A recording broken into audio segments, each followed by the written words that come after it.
proyekto. Sabi nga nila, Prof, I don't know if you'd agree, dapat daw talagang all together is-shut down na yung DPWH and come up with a new agency that will take over with the same mandate pero fresh people. Narinig natin yan sa news. Isang radical na approach, no? Kasi lalo na raw kung systemic na yung issue. At sa tingin natin, yun din naman yung gustong iparating nung policy note na inilabas natin, na hindi lang siya dapat tignan on a piecemeal basis. No? Dapat tignan siya as a whole, as an agency, ang buong DPWH. Kasi nangyayari kasi parang cosmetic lang yung ating gawa eh. Nasa ibabaw lang, nawala ng ano, pagkatapos yung malalim na problema hindi na-address. Which usually, yun ang mabigat eh, kasi wala na tayo. Parang ngayon, people are being, parang they're hopeless already eh. Wala na eh.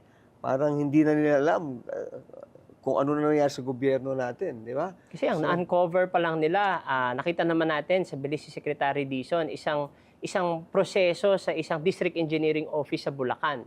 Pero meron tayong mahigit 180 na district 180, engineering no? offices sa buong Pilipinas.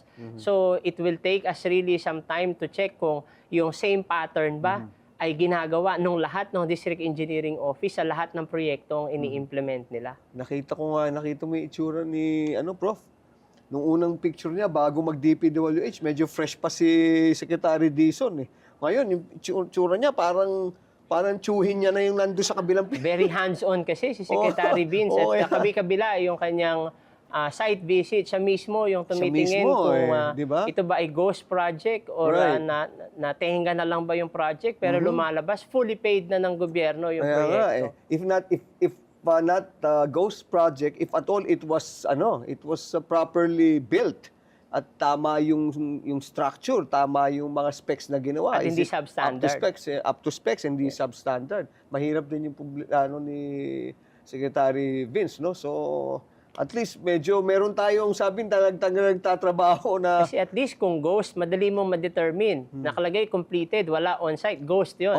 Pero kung naitayo, di ba, titignan mo pa mismo talaga sa mga flood control kasi yung kapal ng semento, yung dami at kapal ng bakal.